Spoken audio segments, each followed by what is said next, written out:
പൊട്ടം കളിക്കുന്ന കുറേ ആൾക്കാരുണ്ട്.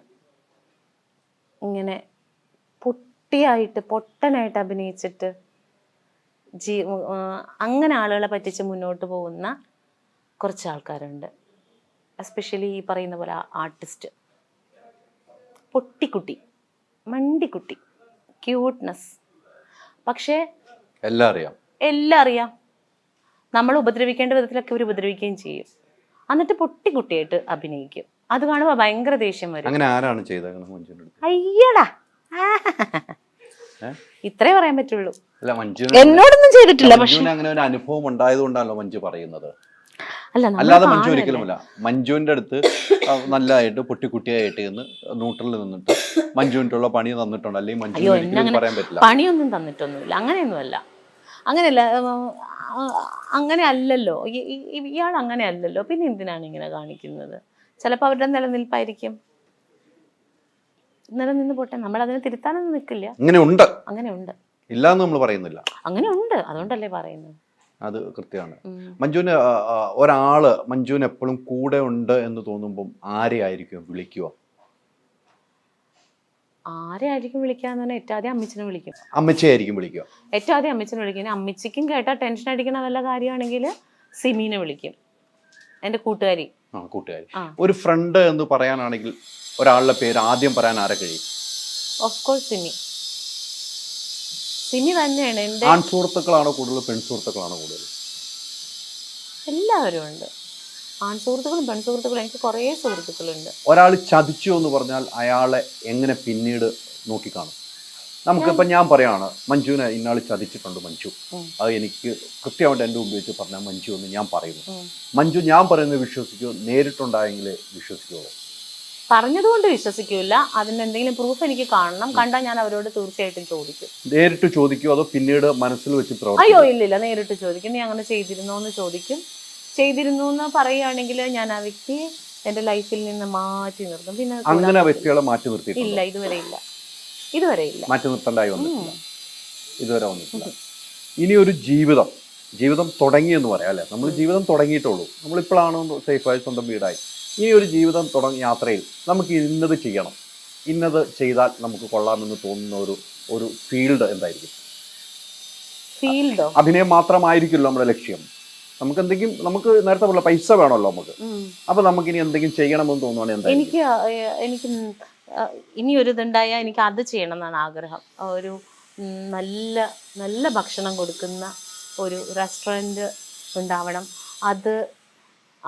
അത് ഇന്ത്യ മുഴുവൻ ഒക്കെ അറിയപ്പെടുന്ന ഒരു ബ്രാൻഡാവണം എന്നൊക്കെ അത് ചിലപ്പോൾ ഞാനൊരു 4-5 വർഷത്തിനുള്ളിൽ ആ സ്വപ്നത്തിലോട്ടൊക്കെ ചിലപ്പോൾ എടുത്തു വെക്കാൻ ദൈവം അനുഗ്രഹിച്ചാൽ. പൈസ ഇല്ല, പൈസ ഉണ്ടാക്കാൻ വേണ്ടിയിട്ട് 5 വർഷം പറഞ്ഞത്. 5 വർഷം കൊണ്ട് അങ്ങനെ ഒരു സ്വപ്ന പദ്ധതി നടപ്പാക്കണം എന്ന് വെച്ചാൽ ഇങ്ങനെ എന്താ പറയാ, നല്ല ഫുഡ് കൊടുക്കണം. ഈ കുന്തം കുറച്ചക്രമൊന്നും ചേർക്കാത്ത നല്ല ഭക്ഷണം. എനിക്ക് ഫുൾ ടൈം അവിടെ നിൽക്കണം. അപ്പൊ ഞാൻ ഇതിൽ നിന്നൊക്കെ മാറും. മക്കൾ എപ്പോഴും ഫുൾ സപ്പോർട്ടാണ്? മക്കളെന്ന് പറഞ്ഞാൽ എനിക്ക് ഒരു മോനേ ഉള്ളൂ. ഫുൾ സപ്പോർട്ടാണ്. പിന്നെ അവൻ എന്നെക്കാളും ഒരിക്കലും ഇല്ല. ഞാൻ എന്ത് കാര്യം ചെയ്യുമ്പോഴും ഞാൻ ബർണാച്ചൻ കുഞ്ഞിനെ ചിന്തിക്കും. അവനെ ചിന്തിച്ചിട്ട് അവൻ്റെ ഫ്രണ്ട്സിന്റെ മുമ്പിൽ മോശമായി പോവോ അങ്ങനെയുള്ള കാര്യങ്ങളൊന്നും ഞാൻ ചെയ്യാറില്ല. അപ്പം അതുകൊണ്ട് ഞാൻ വളരെ കെയർഫുള്ളായിട്ടാണ്. ഇപ്പം അവൻ കുറച്ചും കൂടി വലുതായില്ലേ. അവൻ്റെ കുഞ്ഞിലേക്ക് അവൻ പിന്നെ ചെറിയ കുട്ടിയായിരുന്നിരിക്കും. ഇപ്പം അവൻ +1 ആയി. അവൻ എന്നെക്കാളും കൂടുതൽ കൂട്ടുകാരുണ്ട്. അവൻ അവിടെ പോകുന്നു ഇവിടെ പോകുന്നു, ഭയങ്കര ബിസിയാണ് അവൻ. അപ്പം അതുകൊണ്ട് അവൻ്റെ സുഹൃത്തുക്കളുടെ മുമ്പിൽ തല കുനിക്കാൻ പാടില്ല എന്ന് എനിക്ക് നിർബന്ധമുണ്ട്. ആരോടെങ്കിലും എതിർത്ത് സംസാരിക്കേണ്ടതായി വന്നിട്ടുണ്ടോ? എനിക്കോ? പിന്നെ മുഖത്ത് നോക്കി അതൊക്കെ ഇഷ്ടം പോലെ സംസാരിക്കൂലേ നമ്മള്. അല്ല, നമുക്കുണ്ടായ ഒരു ദുരനുഭവത്തിലായിരിക്കുമല്ലോ പറയുന്നത്. ദുരനുഭവത്തിലായിരിക്കും നമ്മൾ അത്രയും എതിർക്കുക. അത്തരം ഒരു അനുഭവം ഉണ്ടായിരിക്കുന്ന വേദിയിലായിരിക്കും പറയുക, മുഖത്ത് നോക്കി പറയുക. അത്തരം ഒരു ദുരനുഭവം ഓർക്കുവാണെങ്കിൽ ഏതോർക്കും? ദുരനുഭവമല്ല, വളരെ കോമഡി ആയിട്ടുള്ള അനുഭവങ്ങളൊക്കെ. എനിക്കങ്ങനെ എന്നെ ഒരാൾ ശാരീരികമായിട്ട് അങ്ങനെയൊന്നും ഉണ്ടായിട്ടില്ല കേട്ടോ. പക്ഷെ ഈ പറഞ്ഞ പോലെ നമ്മൾ തൃശ്ശൂർ ഇതായിരുന്ന സ്ഥലം, അവിടെ ഇതേപോലെ കുടുംബശ്രീയുടെ ഒരു പ്രോഗ്രാമിന് പോയപ്പോൾ സ്റ്റേജിൽ നിന്നൊരു മഹത് വ്യക്തി ഇതേപോലെ പറഞ്ഞു, ഞാനിങ്ങനെ സീരിയലൊന്നും കാണാറില്ല, ഇങ്ങനെ ഒരു സീരിയൽ നടീനെയാണ് വിളിക്കുന്നതെന്നപ്പോൾ എനിക്കത് വലിയ താല്പര്യം. അപ്പൊ അങ്ങനെയൊക്കെ വരുമ്പോ ഞാൻ വലിയ അവിടെ വെച്ച് തന്നെ പ്രതികരിച്ചായിരുന്നു. ഉവ്വ. വലിയ വാർത്ത വന്നു, വലിയ വാർത്തയായിട്ട് വന്നത്. അദ്ദേഹം അത്ര വലിയ ആളാന്നൊന്നും എനിക്കറിയില്ല. ഇനിയിപ്പോ ആരാണെങ്കിലും പറയും ചേട്ടാ. കാരണം അങ്ങനെയൊക്കെയുള്ള സമയത്താണ് ഞാൻ തുറന്നു പറയുള്ളൂ.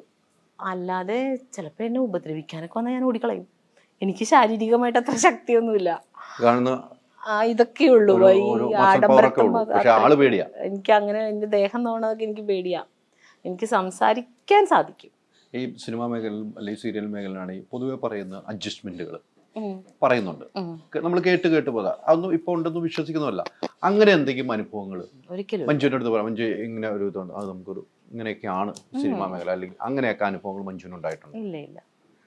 ഒന്ന് എനിക്ക് തോന്നുന്ന അങ്ങനെ ഉണ്ടാവാം, ഉണ്ടാവാതിരിക്കാം. പക്ഷെ എന്നെ സംബന്ധിച്ച് ഞാൻ വന്നത് ദുർബല ഭാര്യ എന്ന് പറയുന്ന ഒരു റിയാലിറ്റി ഷോയുടെ ഭാഗമായിട്ടാണ് വന്നത്. അപ്പോൾ ആ സമയത്ത് നമ്മളൊരു ഫാമിലി ഓറിയൻറ്റഡ് ആയിട്ടുള്ള ഒരു ലേഡിയാണെന്നും എൻ്റെ ഹസ്ബൻഡിനെ എല്ലാവർക്കും അറിയാം, എൻ്റെ കുഞ്ഞിനെ എല്ലാവർക്കും അറിയാം. അപ്പോൾ അങ്ങനെ ഒരു സിറ്റുവേഷനിൽ നിന്നത് കൊണ്ടായിരിക്കണം എല്ലാവർക്കും എവിടെ ചെല്ലുമ്പോഴും എന്നെ ഇങ്ങനെ മഞ്ജുമ്മ എന്നാണ് എല്ലാവരും വിളിക്കാറ്. അപ്പം അതിനപ്പുറത്തേക്കൊരു ചിന്തയൊന്നും ആർക്കും എൻ്റെ അടുത്ത് ഉണ്ടായിട്ടുണ്ടായിരുന്നില്ല. എല്ലാവരും വളരെ സ്നേഹമായിട്ട് തന്നെ പെരുമാറിയിട്ട്, അല്ലാതെ അങ്ങനൊരു ദുരനുഭവം എനിക്ക് വന്നിട്ടില്ല. കുടുംബബന്ധം നിലനിർത്താനാണ് ശ്രമിക്കാതെ കുടുംബബന്ധത്തിൽ പാളിച്ചകൾ വരുമ്പോൾ അത് വേണ്ടാന്ന് വെക്കുകയാണ് ചെയ്യുന്നത്? നിലനിർത്താനാണ് ശ്രമിക്കുന്നതല്ലോ, നിലനിർത്താൻ തന്നെയാണ് ശ്രമിച്ചുകൊണ്ടിരിക്കുന്നത്. പാളിച്ചകൾ ഉണ്ടാവുന്നുണ്ടോ? നിങ്ങളെങ്ങോടെ കയറിപ്പോ പാളിച്ചകൾ ഉണ്ടാകാറുണ്ടോ? ഇല്ല. പാളിച്ചകളൊക്കെ വരും, പിന്നെ മനുഷ്യനല്ലേ, തെറ്റുകൾ സംഭവിക്കില്ലേ, പാളിച്ചകൾ സംഭവിക്കില്ലേ. അപ്പൊ അതൊക്കെ തിരുത്തി മുമ്പോട്ട് പോകണം. തിരുത്താൻ ശ്രമിക്കുന്നു, തിരുത്തപ്പെടുമെന്ന് വിശ്വസിക്കുന്നു അല്ലെ? അതറിയില്ല, അത് വഴിയെ നോക്കണം. അങ്ങനെയാണല്ലോ നമ്മുടെയൊക്കെ പ്രാർത്ഥന. തിരുത്തപ്പെടട്ടെ, എന്തിനാണെങ്കിലും നല്ലതിന്. അല്ല, അതാണോ തിരുത്തപ്പെടുന്നതാണ് നമ്മളെല്ലാം ആഗ്രഹിക്കുന്നത്. അങ്ങനെയാണ് നമുക്കെന്നും മുന്നോട്ടുള്ള യാത്രയ്ക്ക് നമുക്ക് കൂടെ ആള് വേണം. പിന്നില്ലേ? അല്ല, അപ്പൊ തിരുത്തപ്പെട്ട അങ്ങനെയൊന്നും നമുക്ക് പറയാൻ പറ്റില്ല. കൂടെ ഒരാളില്ലെങ്കിൽ ജീവിക്കാൻ പറ്റില്ലേ? ജീവിക്കണ്ടേ? നമുക്ക് പുറകെയുള്ള ആൾക്കാർക്ക് വേണ്ടി ജീവിക്കണ്ടേ? നമുക്ക് വേണ്ടി ജീവിക്കണ്ടേ? ഒരാൾ കൂടെ ഇല്ലെങ്കിൽ ഉടനെ അയ്യോ എന്നാ ഇനിയിപ്പോൾ ആരും കൂടെ ഇല്ല, പോയി ചത്തേക്കാന്ന് ആരെങ്കിലും വിചാരിക്കുമോ? ആ സാഹചര്യം നമ്മൾ തരണം ചെയ്യും. എനിക്ക് എന്നോട് സ്നേഹമുണ്ട്, എനിക്ക് എന്നെ സ്നേഹിക്കണം, എൻ്റെ കുഞ്ഞിനെ സ്നേഹിക്കണം, എനിക്ക് ചുറ്റുമുള്ളവരെയൊക്കെ സ്നേഹിക്കണം, അവർക്ക് വേണ്ടിയൊക്കെ എനിക്ക് ജോലി ചെയ്യണം, അവരെയൊക്കെ തൃപ്തിപ്പെടുത്തണം എനിക്ക്. അപ്പോൾ അങ്ങനെ നമുക്ക് വാശിയൊന്നും പിടിക്കാൻ പറ്റില്ല. ദൈവം നമുക്ക് എന്താ കരുതി വെച്ചിരിക്കുന്നതെന്ന് അറിയാൻ പറ്റില്ല. ഉള്ള സാഹചര്യത്തിൽ എന്താണോ അതിനോട് നീതി പുലർത്തിക്കൊണ്ട് മുന്നോട്ട് പോകും. വേണ്ട എന്ന് വെച്ചാൽ പിന്നീട് ആരെങ്കിലും പറഞ്ഞാൽ അതിനെ തിരിച്ചെടുക്കുമോ? വേണ്ടെന്ന് വെച്ചാൽ വെച്ചതാ. അത് സുഹൃത്തുക്കളാണെങ്കിലും ബന്ധങ്ങളാണെങ്കിലും തിരിച്ചെടുക്കില്ല.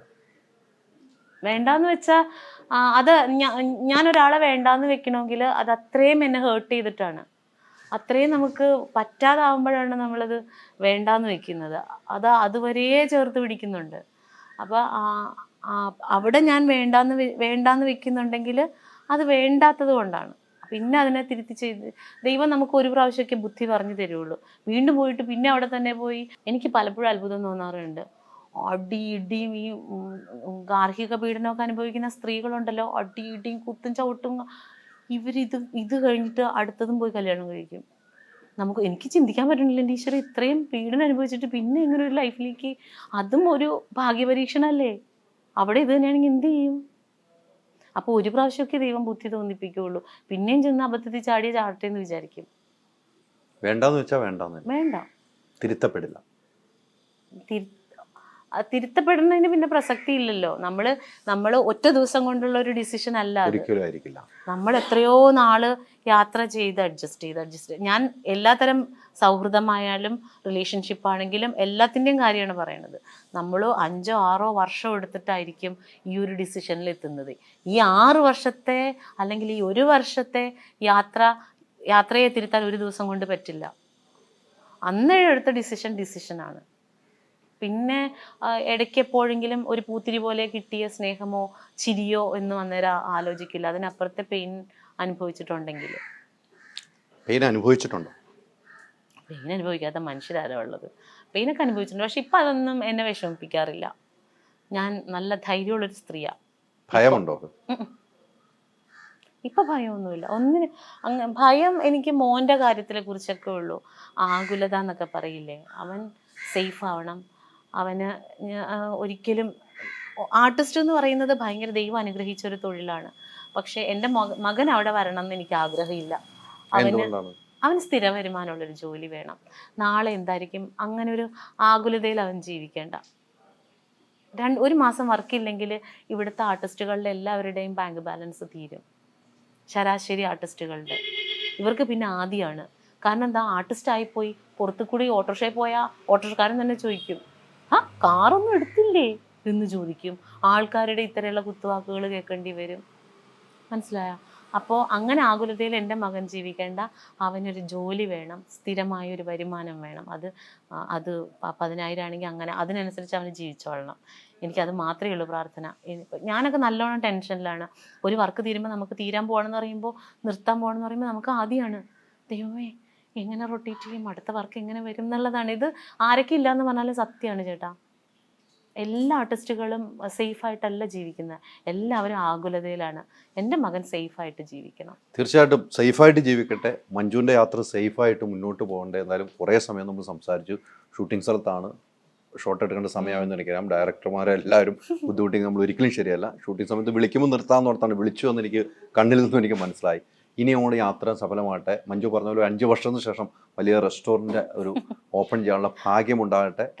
പോയതെല്ലാം പോട്ടെ, തിരിച്ചു പിടിക്കാനുള്ളത് തിരിച്ചു പിടിക്കട്ടെ. പോയിട്ടില്ല, എനിക്ക് എല്ലാം കിട്ടിയിട്ടേ ഉള്ളൂ. പോയതെല്ലാം അതൊക്കെ പോട്ടെ, തിരിച്ചു പിടിക്കാനുള്ളത് തിരിച്ചു പിടിക്കട്ടെ.